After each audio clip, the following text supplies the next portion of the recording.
दोस्तों नमस्कार, मैं श्यामनाथ यादव मिटकरवादी। ये एक पोस्ट है अहमदाबाद प्लेन क्रैश के बारे में। इसका लेख है, क्या अब हम पूछ सकते हैं कि अहमदाबाद प्लेन क्रैश के लिए जिम्मेदार कौन है? 265 लोगों की मौत की जवाबदेही किस पर होगी? ये कहना है प्रभाकर कुमार मिश्र, पत्रकार हैं ये। और थोड़ा आप लोग वीडियो भी देख लें, पोस्ट है ये, देख लें। ये है, अभी और दिखा रहे हैं ये, उसके बाद थोड़ा समाचार भी इस बारे में हम आप लोगों को बताएंगे, दिखाएंगे।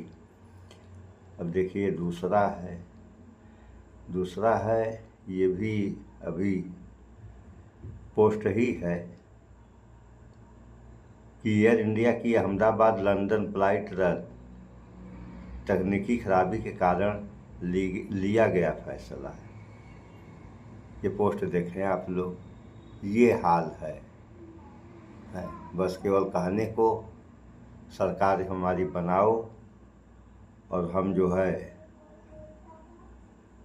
क्या से क्या कर देंगे, क्या करेंगे। सबसे पहला काम कि जमीन से उठा के आसमान पे ले जाएंगे। और कहाँ देश जा रहा है ये तो आप लोगों के सामने है। सुनिए इस बारे में थोड़ा ये समाचार अभी दिखा रहे हैं। थोड़ी सी समस्या हमारे सामने है। आपसे प्रदेश नहीं सभा आ गया, अभी दिखा रहे हैं। अब देखिए आप लोग, गौतम जी, मैं अशोक वानखेड़े चैलेंज देता हूं आपको, सत्ता से बाहर हटाइए। नहीं चला सकता तो सत्ता छोड़ जाइए। चीटे जैसा चीटा गुड़ को चिपकता है, वैसे सत्ता पे चिपके बैठे हो। आप कहते हो कि मृत्यु दर तो होगा, शर्म नहीं आती है आपको ये बोलते हुए? ये शब्द जो लोग सुनेंगे, जिनके परिवार के लोग कहेंगे, वो क्या सोचेंगे आपके बारे में? तो फिर क्यों प्रधानमंत्री आपके नौटंकी करने गए थे अहमदाबाद? जाओ विजय रूपाणी। मरने वालों में तो 170 ही थे भारत के। 170 मृत्यु दर 146 करोड़ लोगों में क्या है? नमस्कार, मैं हूं आशीष चित्रांशी और आप देख रहे हैं द न्यूज लॉन्च। भारत में हवाई यात्रा अब कितनी खतरनाक हो चुकी है। लगातार जिस दिन अहमदाबाद में प्लेन क्रैश हुआ एयर इंडिया का, उसके बाद एक भी दिन ऐसा नहीं है जिस दिन हवाई यातायात यानी प्लेन, हेलीकॉप्टर, इससे जुड़ी हुई पूरी खबर ना है। जो अभी खबर है जिसके लिए चर्चा जरूरी है, 240 यात्री सवार थे विमान में, एयर इंडिया का विमान फ्रैंकफर्ट से आ रहा।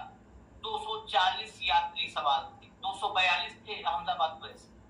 240 यात्री सवार और फिर इंजन खराब। गनीमत थी एक इंजन खराब, गनीमत थी कि कोलकाता में लैंडिंग हो गई।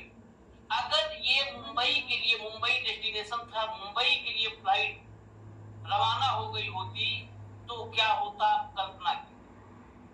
240 यात्री, फिर जिंदगी दांव। क्या हो रहा है देश में नागरिक उड्डयन में, क्या कर रहा है डीजीएम में, ये बहुत सारे सवाल। और इन सवालों की पड़ताल जाकर के हेलीकॉप्टर क्रैश जो उत्तराखंड में हुआ वहां से जुड़ी, क्योंकि डीजीएम में ही उनको भी, उनके भी लिए भी जो है नियम कानून बनाता है, उनको भी रेगुलेट करता है डीजीएम में ही, हेलीकॉप्टर को भी। और उत्तराखंड में उसी के लिए Uttarakhand civil aviation development authority वो क्या करती है, वो वहां पर धार्मिक पर्यटन के लिए दनादन हेलीकॉप्टर्स को परमिशन देती। 7 मौत के बाद जांच बिठाई गई। अब से 1 महीने पहले 6 मौत हुई थी, तब जांच न बिठाई गई, न कोई एक्शन हुआ, न किसी की नींद। उस हेलीकॉप्टर क्रैश में जो मरे हैं, उनकी मौत का जिम्मेदार, गुनहगार या विलेन कहें, वो कौन कौन? वो एक विलेन नहीं है, एक से ज्यादा है, लेकिन उनको बचाने वाले ताकतवर लोग। ये इसलिए मैं कह रहा हूं एक महीना पहले हेलीकॉप्टर क्रैश हुआ था जिसमें 6 लोग मरे थे, उसमें जांच नहीं बैठी, इस पर भी नहीं बैठी होती। वो तो गनीमत ये रही कि अहमदाबाद जो है प्लेन हादसा हो गया और बात सुर्खियों में आ गई। उसके बाद ये हेलीकॉप्टर में 7 लोग थे, 7 के 7 मार गए, अब जांच होगी, ये हाल है। और इतना ही नहीं, अब एक समाचार हम और देख रहे थे कि रक्षा मंत्री राजनाथ सिंह ये हेलीकॉप्टर से कहीं जाते हैं और वापसी के समय इनका भी हेलीकॉप्टर जो है ख़राब हो जाता है, तो फिर दूसरे हेलीकॉप्टर से जाते हैं। इनके साथ यह व्यवस्था की गई, लेकिन यहाँ पे सवाल ये पैदा होता है कि अगर मान लिया जाए कि एक जहाज़ खराब हो गया, जैसे भी खराब हुआ, खराब तो हो ही गया, जब जहाज़ खराब हो जा रहा है तो क्या दूसरे जहाज़ की व्यवस्था करके यात्रियों को जहाँ उनको जाना है वहाँ तक नहीं पहुँचाया जा सकता है? अगर ऐसा नहीं हो पा रहा है तो किस नाम का जो है ढोल पीटा जाता है, विकास विकास विकास, यही विकास है? अगर ऐसा देखने में आता है, अगर बस कहीं ले जा रही है यात्रियों को और रास्ते में ख़राब हो गई तो दूसरी बस ले जाती है, और जहाज़ों में ऐसा क्यों नहीं होता है? ये तो विचार करने वाली बात है। थोड़ा और सुनिए आप भारतीय लोग। जनता पार्टी के एक महासचिव का बयान आपको सुनाऊं। मौतों पर इतना इतना बेशर्म बयान शायद ही कोई। आप सवाल पूछो प्रधानमंत्री से कि देश में बाढ़ क्यों आई, तो प्रधानमंत्री कहते जाओ तुम्हें लोग, ये जवाब है। अगर ऐसा कोई नेता है तो उसको घर में बिठा देना चाहिए।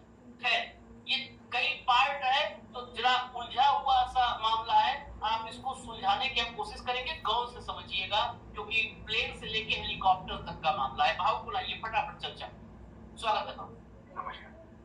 मैं खबरें थोड़ा सा इंट्रोड्यूस कर दूं। पहली खबर दिखाइए, जो अभी ताजा खबर, एयर इंडिया के एक और विमान का इंजन खराब, बीच रास्ते में उतारे गए सभी यात्री। ये ताजा खबर है, अब से मुश्किल से 2 घंटे पहले की खबर। खबर को डिटेल में लाइए, फटाफट लाइए। ये ज्यादा इम्पोर्टेंट नहीं है। तो देख रहे हैं आप लोग, अभी और सुना रहे हैं आप लोगों को, बस बहुत हो गया। जो हो रहा है ये होना नहीं चाहिए। सैन फ्रांसिस्को से मैं फ्रैंकफर्ट बोला था, सॉरी, सैन फ्रांसिस्को से शुरू हुई यह लंबी दूरी की उड़ान सुचारू रूप से कोलकाता पहुंची, जहां यह नियमित रूप से ईंधन भरवाने और तकनीकी जांच के लिए रुकती है। हालांकि कोलकाता हवाई अड्डे पर तकनीकी टीम ने विमान के इंजन में गंभीर खराबी का पता लगाया। गंभीर खराबी का प्रारंभिक जांच में पता चला कि इंजन में ओवर हीटिंग और संभावित मैकेनिकल गड़बड़ी है। इसके कारण पायलट ने उड़ान रद्द करने का फैसला किया।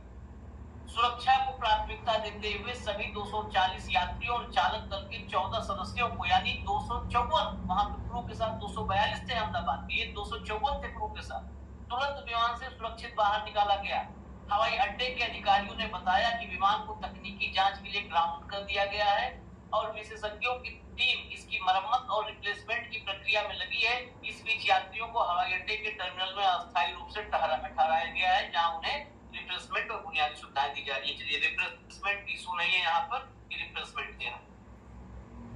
ये खबर के साथ भाव सबसे पहले इसी पर पहले टिप्पणी, क्योंकि मैं इसके बाद खबरें, कल आपको पता है कल 3 घटनाएं हुई हैं। 3 म्यूट है। देखिए, 3 घटनाएं हुई है। हांगकांग से दिल्ली आ रही एयर इंडिया की फ्लाइट संख्या 315 लोड ली। इस बोइंग पे 378 ये ड्रीमलाइनर था। भारतीय समय अनुसार सोमवार सुबह 9:45 पे टेक ऑफ किया और लगभग 60 मिनट के बाद ही पायलट ने एटीसी को मैसेज दिया कि प्लेन की तकनीकी प्रॉब्लम है, मैं इसे आगे लेके नहीं जाना चाहता, और उस वापस हांगकांग में लैंडिंग कर दी है। सभी यात्री सुरक्षित है। इसी बीच एयर इंडिया ने कहा कि विमान की तकनीकी जांच जारी। ठीक है। और एक खबर, रविवार को ही, कल ही, परसों के दिन रविवार को ब्रिटिश एयरवेज की लंदन से चेन्नई आ रही बोइंग 787 ड्रीमलाइनर 9 सीरीज का है। तकनीकी खराब के कारण वापस रास्ते में लौट आया।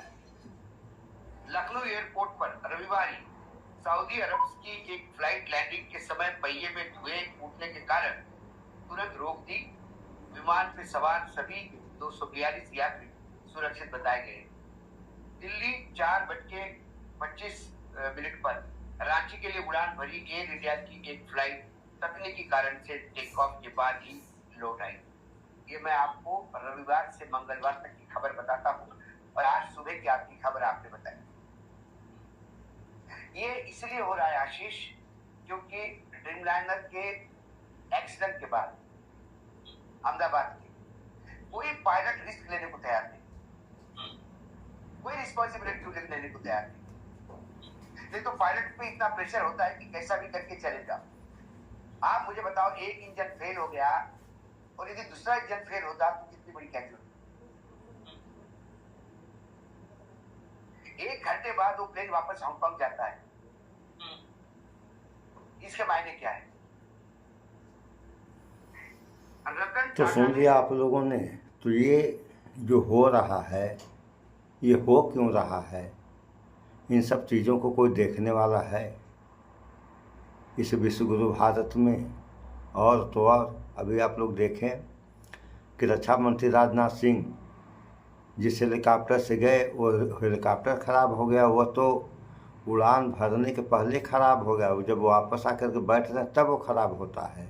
अगर मान लीजिए उड़ान भर लिया होता तब क्या होता है? इसकी देखभाल रख रखाव कौन करेगा? ये हाल है। बस केवल सीना लोग ठोकेंगे, बस मेरी सरकार बना दो और आप जो कहोगे वो मैं कर दूंगा, यानी आसमान पर भारत को लेके चला जाऊंगा। और यहाँ की हाल क्या है आप लोग देख ही रहे हैं। न कोई देखने वाला न कोई सुनने वाला। जैसे मालूम हो रहा है कि ये देश ही लावारिस हो गया। बस ढोल पीटा जाता है किस बात के लिए? 5 किलो राशन दे रहे हैं 80 करोड़ आबादी को। अरे भाई क्यों दे रहे हो 80 करोड़ आबादी को 5 किलो राशन? मरेंगे मरने दो, जो जिएगा सो जिएगा। तंत्र मंत्र की सरकार आपकी है ही है। सब काम जो है भगवान भरोसे, सारे काम भगवान भरोसे। विज्ञान से तो आप लोगों को कोई मतलब है नहीं कि सारे काम वैज्ञानिकी सिस्टम से हो रहे हैं, होंगे, होते रहे हैं। और यहाँ सब काम जो है भगवान भरोसे, सारे काम भगवान भरोसे। करो जैसे करना है वैसे करो। देश आबाद होगा, बर्बाद होगा, बर्बाद होगा। आबाद की तो कोई उम्मीद ही नहीं है सिवाय बर्बादी की। देखते जाइए आगे आगे क्या होता है। और जैसे सरकार वैसी जनता। जनता भी ढोल ही पीट रही है। पीटे आप लोग ढोल। अभी 241 उसमें मरे, 42 में एक बच गया। कितने डॉक्टर मरे हैं, 7 हेलीकॉप्टर में मरे। कितने ट्रेन हादसे हो रहे हैं। ये सब क्यों हो रहे हैं? कोई देखने वाला तो है नहीं। आप लोग इन बातों पर विचार करें कि अगर ऐसा ही हुआ तो इस देश और इस देश की जनता का क्या होगा। सो इन सब बातों पर विचार करें आप लोग। इस वीडियो में इतना ही।